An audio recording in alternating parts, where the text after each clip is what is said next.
For HR professionals and really any profession, AI, globalization, and other economic impacts are absolutely threatening jobs and career advancement. Now, you need to be so much more strategic. You need to become literally irreplaceable. You've got to make yourself the linchpin.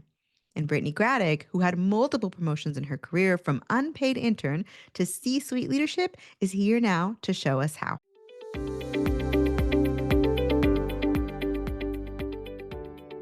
Hi, Brittany. How are you? I'm doing well, Patricia. How are you? I'm doing great. I'm excited to have you here.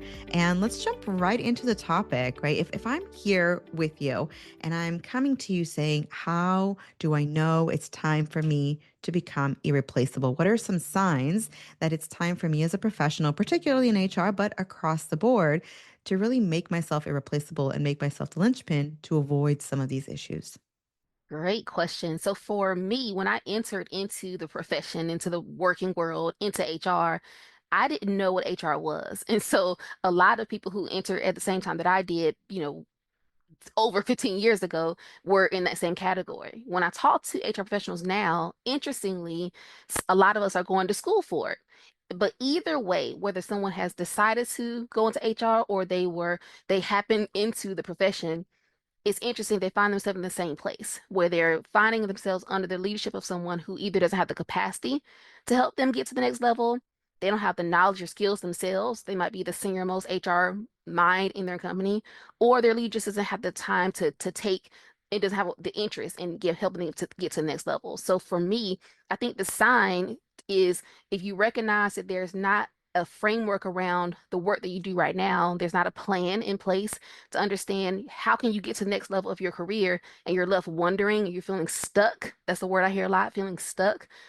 Especially if you feel you went to school for this and now you don't know what to do.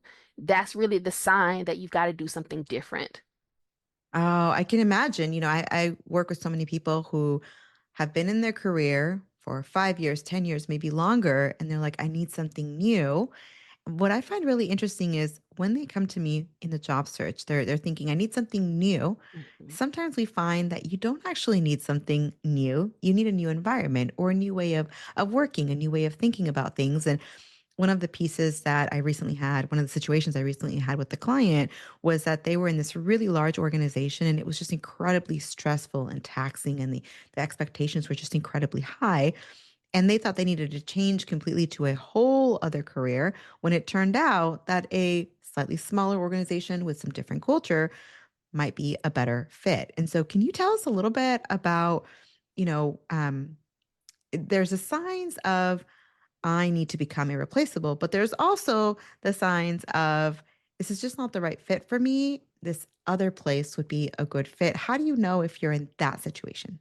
That's a great question. And I find that that happens a lot in terms of people wanting to switch industries or switch company sizes and things like that. But what I often tell my clients is you really want to identify what the issues are that exist right now. Because oftentimes what I'm finding is it's a positioning issue. It's not necessarily a workload issue. Sometimes it's not even a leadership issue, but it's your positioning in the company. How are you positioning yourself? How are you creating the narrative around the work that you do so that you can be positioned powerfully and not an order taker, but more strategically? And so strongly believe that if we switch environments, that same problem can follow us from environment to environment. So we've got to find ways to overcome the challenges that we have right now. And a lot of that comes from identifying what the true issue is. Oh, tell me more about that. Like finding the root of the issue. Like how can we get to that? How can we recognize a surface issue versus a root issue? Yes. And so when I do complimentary HR career audits where I ask powerful questions that HR professionals don't typically get asked. Because oftentimes if you're in the HR role, you're often to yourself. We isolate ourselves just by the nature of the role. So asking questions about, okay, so what are you challenged by? What are you experiencing? Why are you experiencing this? Why does it make you feel this way? How does it make you feel? When we sit and we ask ourselves these questions, or you sit across from me and I do these HR career audits, it helps the person to understand, okay, well, maybe I was thinking that it was an issue with me, not having enough to do or having too much to do.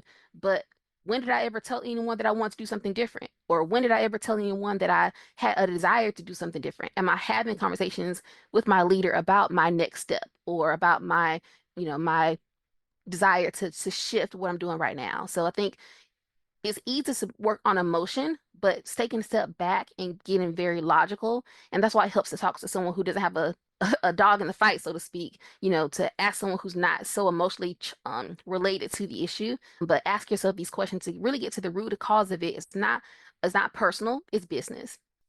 Oh, that's such a great way of putting it.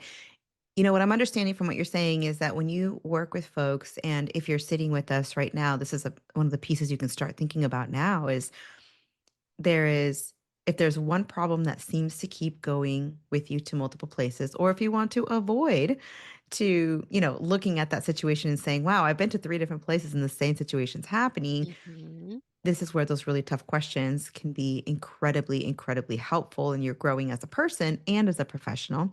Absolutely. And one of the things that you and I talked about, Brittany, is that getting the job is just no longer enough. We think, oh, I don't like where I work. I need to get another job. Hmm. Or I was laid off. There was restructuring. And so I need to get another job. We think that that new job is going to bring us a new season. But you mentioned, especially just a few minutes ago, that not only the new environment is part of what makes a seasonal change and helps you grow in your career, but it's also changes that you make within yourself. And that reminds me of this idea of like getting the job isn't all you need anymore. It's keeping the job too. And so, like, what are your thoughts on external environmental change versus internal change? Absolutely. And I think it's great to consider both of those directions, internal and external. I think one of the biggest external changes, threats around all of us, regardless of industry, but even in HR, is AI. I keep seeing article after article about large companies reducing their headcount in HR by thousands even because the work that HR can do is oftentimes very transactional. It's very data-based, very task-based work. And so when it comes to finding ways to not only get the job, but keep the job, this is the work that I do to help to not only position yourself strategically and powerfully, but also build relationships with your leader, build relationships with your peers, build relationships with the people that you serve so that you can do the things that AI cannot do. So for example, if it comes to processing payroll, okay, that's just data in, data out. But when it comes to understanding the nuances around a certain employee relations issue, or an employee development challenge, or a leadership challenge, or conflict resolution between two leaders on different teams. Those are things that AI cannot do right now. And so those are the things that HR professionals need to learn how to champion and show the impact of the work they're doing, be visible, share that value that other people can see the value as well. Oh, that's interesting. It sounds like as you move up in your career, and especially when you start getting into leadership, what worked before typically doesn't work to get to the next level. And you and I were talking about thinking differently. So this kind of taps into that. Can you share a little bit about what you meant when you said you need to think differently about your work? Yes. So I think it's one thing to, I call it do HR. It's one thing to do HR, but if you're leading HR, that feels different. You're thinking 5 steps ahead. You're thinking about not only what will this decision, what will this new initiative, what will this new policy do for us right now, but how is this going to serve people who don't even who are not even part of your company just yet? You think about ways to be more innovative and find ways to think about ways to find answers that you might not have right now. Using AI, like I talked about before, as a tool is not a competitor of you.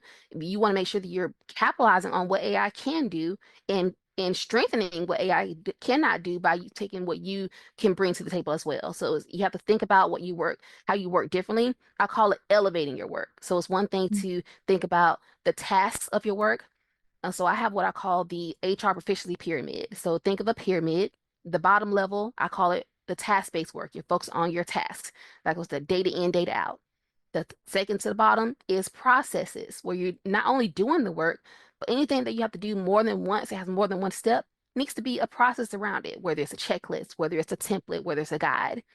On top of that, that third level from the bottom is your data. So not only are you doing the tasks and you're looking at your processes, but you're using your data about things that have happened in the past, what you can predict for the future, and you're making powerful decisions. And then that top level of the pyramid is what I call strategic influence, where you're not only doing HR, but you are thinking about holistically how everything is impacting everything else, how it's impacting the department, the organization as a whole, so that you can be that business partner, not in title, but in practice. Oh, I love this.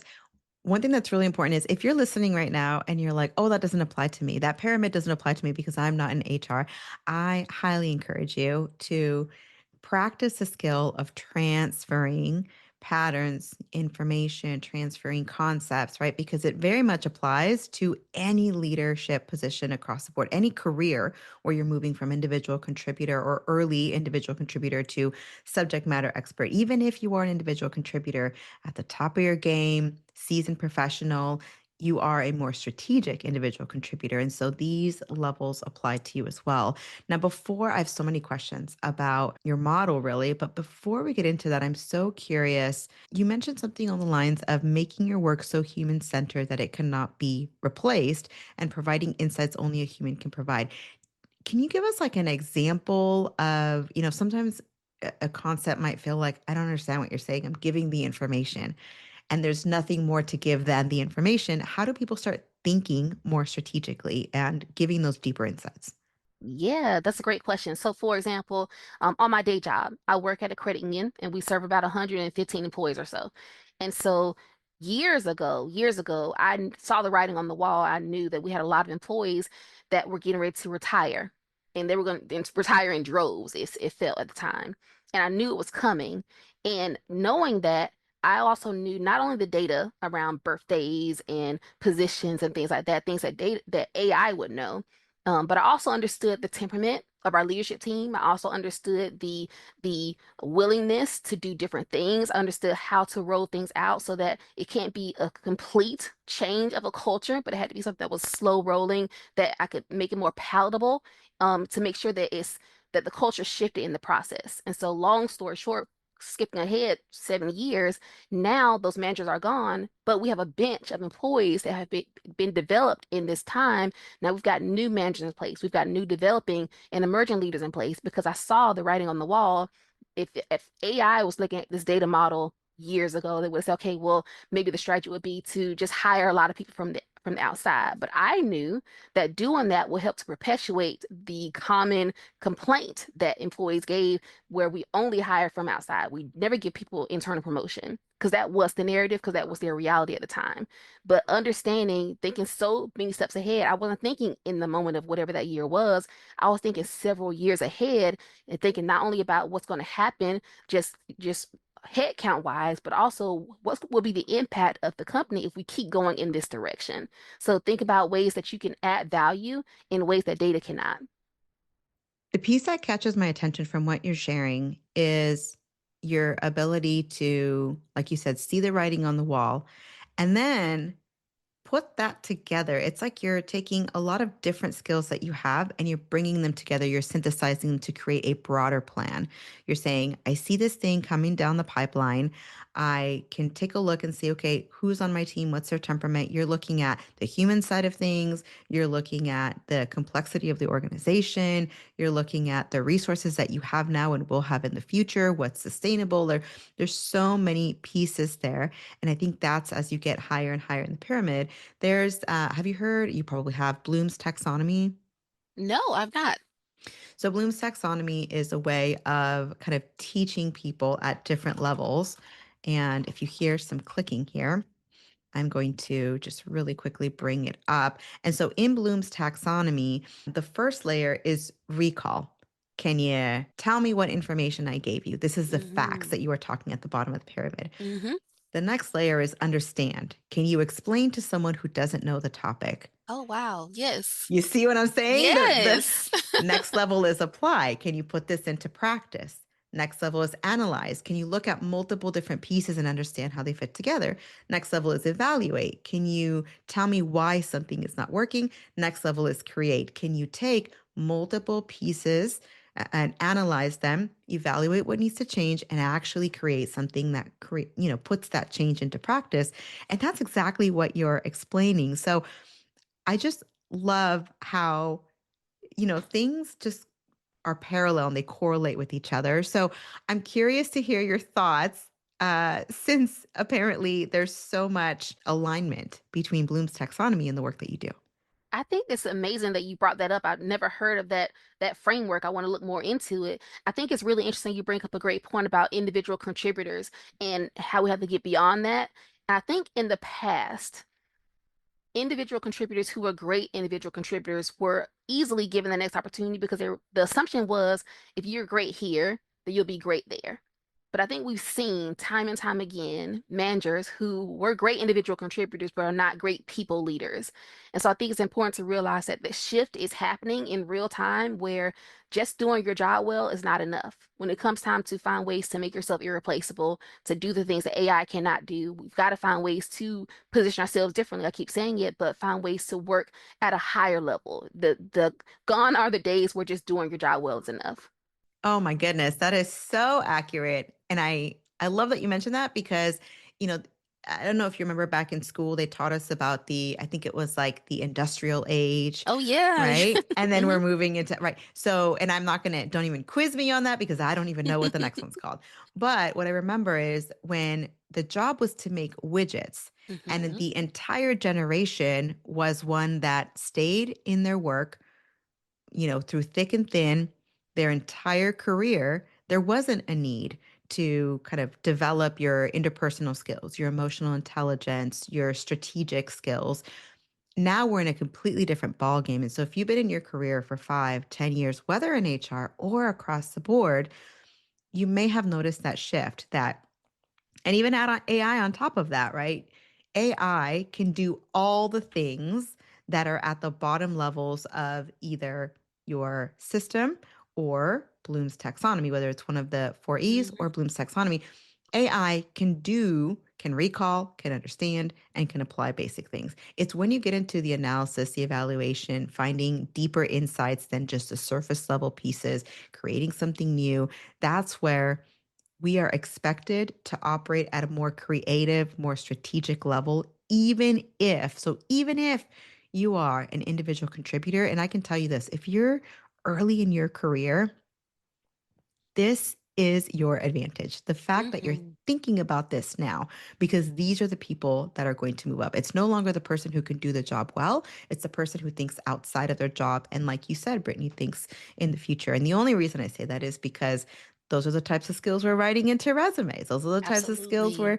we're filling in our stories. And so, okay. And it's no longer the employee who's been there the longest. Oh, thank you for that. Yeah. Say more.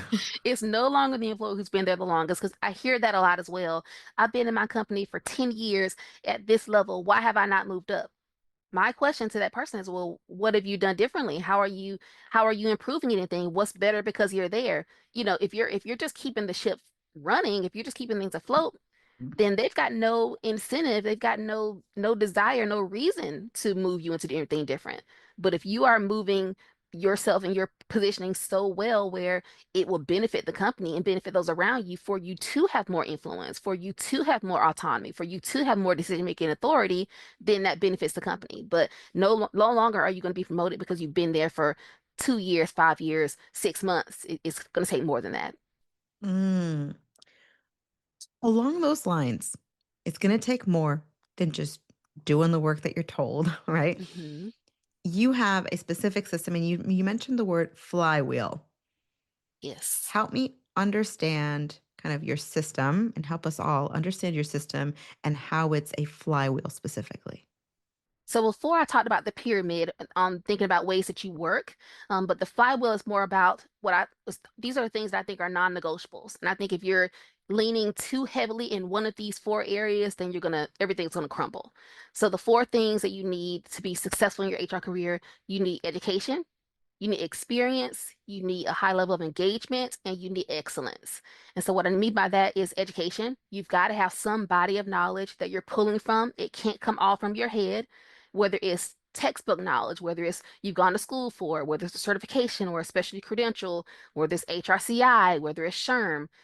There's arguments to be made about what is the HR association to be a part of. I'm not here to put a dog in the fight on that one at all, but I am saying it can't come only from your mind. You need a body of knowledge you're drawing from when it comes to being professional and adding new ideas to the table. So that's education. For experience, you've got to find ways to, again, if you've been in your role for 6 months and you're ambitious and you want to do more things, you need more experience that you can draw from. You need more lived experiences. You need more things you've seen professionally to be able to add more value to your company as well. And when I say experience, it's so important to not just let opportunities pass you by or experiences pass you by. If you are going through a certain challenge, don't just handle the challenge and forget about it and move on to the next. Find ways to document what you learn, your successes. What did you do well? What could you have done differently? How can you position yourself differently the next time? Engagement. Like I said before, those powerful relationships with your leader, managing up, with your peers, with your employees, understanding that you're dealing with people. At the end of the day, we are all people. So we got to find ways to not just do the job and just treat people like widgets and like numbers, but be engaged with people who that you're working with and that you're working for to make sure that you know you have a finger on the pulse of what that temperature in the room is, or where that company is going, or what this team's pain points are. And then excellence is the fourth flywheel model. You need to make sure you have a high level of excellence, meaning that you've got ways that you can make sure that the work you're doing is consistent. The people can make sure they can set their watch by you, so to speak. If you say you're going to do something, then you do it. You're high in your integrity. You're high in your level of ambition. You're getting things done well, and so you're just doing things in excellence. I feel like if you have any of these four areas, if you're leaning too heavily in your education but lacking experience and lacking um, excellence and lacking engagement, no one wants to be around a know-it-all. So you've got to find Mhm. ways to balance yourself out and doing this all on purpose. So we have these four pieces: education, experience, engagement, and excellence. The four E's, right? For you to remember here, the four E's: education, experience, engagement, and excellence. How do these fit into a flywheel system? Because that was so, what's the word? It was so, it kind of put off a light bulb, right? A flywheel, if you've never heard of a flywheel, is kind Hmm. of self-reinforcing, right? And so if you're listening right now and you're like, what do you mean flywheel? Think about each piece leading up to the next one. And then the last piece reinforcing the cycle to start again. And so, Yes. can you tell us more about how this becomes a flywheel? Yes, yes. So it starts with education because again, you've got to have something that you're drawing from.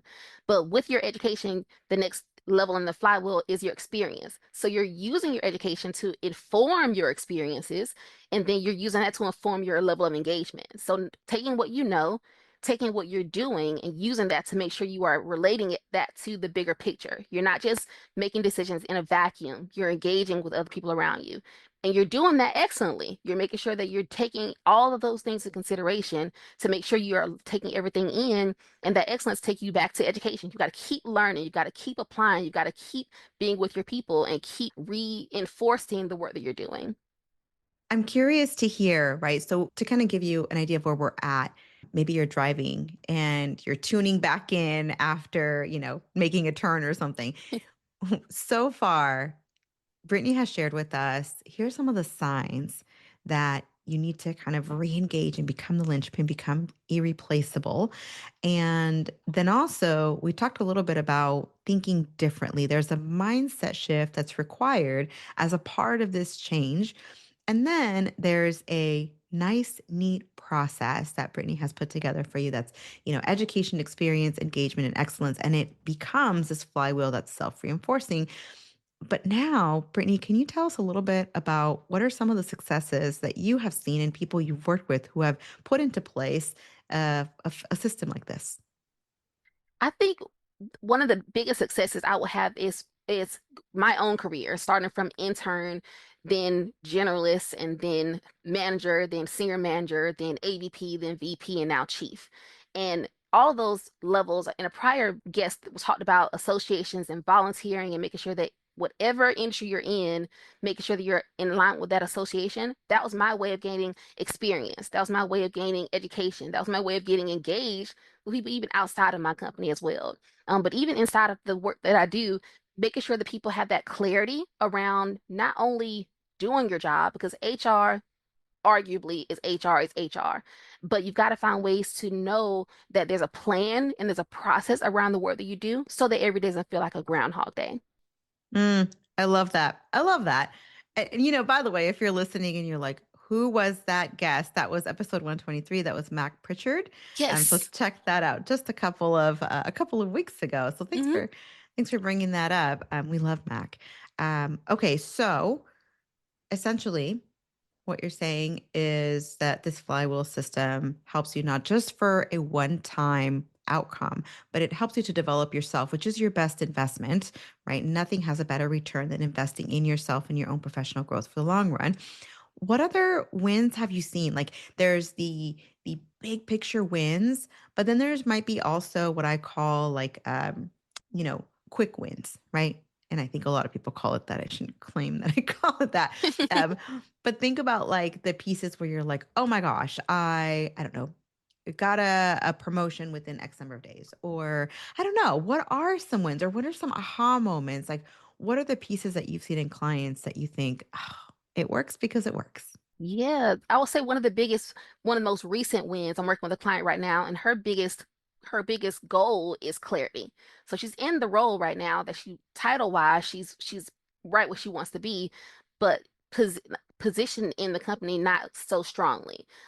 Where building those relationships with her peer leaders, with her upline as well, needs to be reinforced. So helping her get clarity around her narrative, clarity around the value that she brings to the company and how she's not an order taker. She's there to be the expert in the room. She's the only HR professional in her company. And so helping people to see that she's not a paper pusher. She's there to make sure that she's positioning herself in the right way. So for her, I would say one of the biggest wins for her is seeing her strategic influence happen in real time, working Mm. through her strategic influence tracker, tracking her successes, talking about her successes in a powerful way in her meetings, knowing the right timing to have those conversations is so important so that she can see the response that she gets from other leaders who were at one point they were very territorial, they were very combative, very not accepting of her advice. Turn the tables, and then they become okay, more accepting of what she's bringing to the table because they trust and she's built that credibility. That is absolutely amazing. Like what you're sharing reminds me so much. I think you and I could have so many great conversations. It reminds me so much of the foundational brand building part of our job search process, our career Mm, development process, because I always tell clients if you're not clear on the value you bring and on what you have to offer, not only can you not communicate that, you can't be that. So now you absolutely. have this gift, but you're not actually opening it. You're not even showing it to people. It's just in you. And Mhm. we all have strengths, but we don't all put them to work and we don't all communicate them. So thank you so much for sharing that. That was such a good story. I'm going to ask you one more time. Is there any other wins that you could share? Because that was really neat to kind of see someone's before and after story and what they got. What else do you think comes out of, education, experience, engagement, and excellence? I think for me, working with clients, I get a chance to see their potential before they do. And so I talked with another client before, and I was telling her all the things that I knew that she could do, and all the ways that she could position herself differently. And I saw her next level before she saw her next level. And so when she got that next position, she came back. She's like, "You are right." She's like, "You told me 6 months ago that I was ready for this, and I didn't think I was ready for it because I had all these reasons that I wasn't hitting the mark." She's like, "But you saw it, and I didn't." I was like, "Because I see it. You're doing the work. You're making yourself intentional to make sure you're putting things in place on purpose." I was like, "I see it. The writing was on the wall." I was like, but I was glad that she got a chance to see it come to fruition, even when she didn't see it for herself. You know what? That's one of the pieces that is so powerful about not doing things alone. And Yes. if you're listening right now, like this is the power behind programs like this. And that's actually the reason why I had Brittany come on, is because she has this structured and supportive method where she helps you to create this solution, this flywheel for your own human resources career, whether you're a generalist, whether you're an HRBP or an L&D professional, whether you're a new professional or a seasoned one, whether you're an individual contributor or an emerging leader. She covers all of it. And her Leadership Accelerator program is an invitation only program that gives you lifetime access for a one time investment. And it helps HR professionals just like you get clarity on how to have more powerful impact and a more compelling reputation.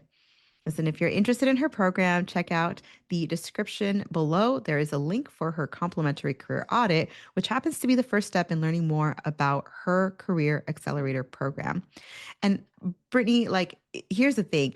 We talked at the beginning of our conversation today. And I told you I've been sick all week, but I did not want to miss today because I wanted to make sure that we captured this and shared it with the audience. And so, by the way, if you're listening and you hear the little in my throat, that's what it is. But we had to come on and record this. But nevertheless, like I know that whether it's today in this episode or in the future, someone's listening to this and they want to get in contact with you. I'm going to hand it off to you. Like, what other ways can, if someone's listening, what other ways can they connect with you and, learn more about your process?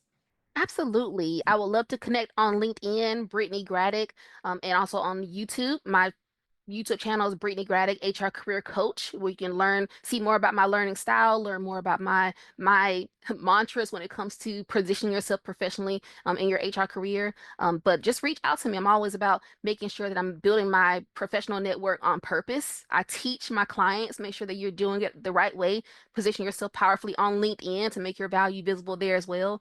So I'm always open to open conversations to give people the clarity that I wish I had a little earlier in my career. I've been able to reach these levels at the cost of my physical, emotional, mental labor at times. And so I open up my Zoom room often to give these complimentary career audits to help you to get these powerful questions about, what are your goals? What are your desires? What are you challenged by? And what can you do to to that very next level? That's wonderful. Thank you for sharing that. And one of the things I just want to mention really, really briefly is when we hear the word career coach, sometimes you think job search. Right. Career is far more than your job search. So I'm going to leave you with that thought. She is Bryttani Graddick, HR career coach, and she helps you once you're in your position, really elevate to the next level. And guess what? That often results in internal advancement, internal promotion. So again, Brittany, thank you so, so much for joining us today. Are there final words you want to share before we hop off here? Thank you so much, Patricia, for taking the time to talk with me. And even despite how you were feeling this week, I really appreciate you opening up your community to allow me just to share a few thoughts. I would say, just, if I want to share anything to close, I would just remind anyone that no matter where you are in your career, you are not behind, you are not too late. You can start from anywhere. If I can start my career from an intern in an unpaid status, and now I'm a chief in my day job, there's no limit to where you can go with your career as long as you've got the right plans in place, the right positioning, and you've got the right relationships as well. I absolutely love that. Thank you so much for that encouragement. And my friend, I know you're listening. I thank you so much for being here with us today, and we'll see you on the next one. Hey, thanks for listening. I really appreciate you spending time with me today. If you found this episode helpful, please tap the 5-star review on the show's homepage in your podcast app. It would absolutely make my day, and it helps others discover the Uncommon Career Podcast. Now, to download your free career resources and learn how I help seasoned professionals land amazing offers in as little as 90 days, click on the link in the description or go to theuncommoncareer.com. Thanks again, and I'll see you on the next one.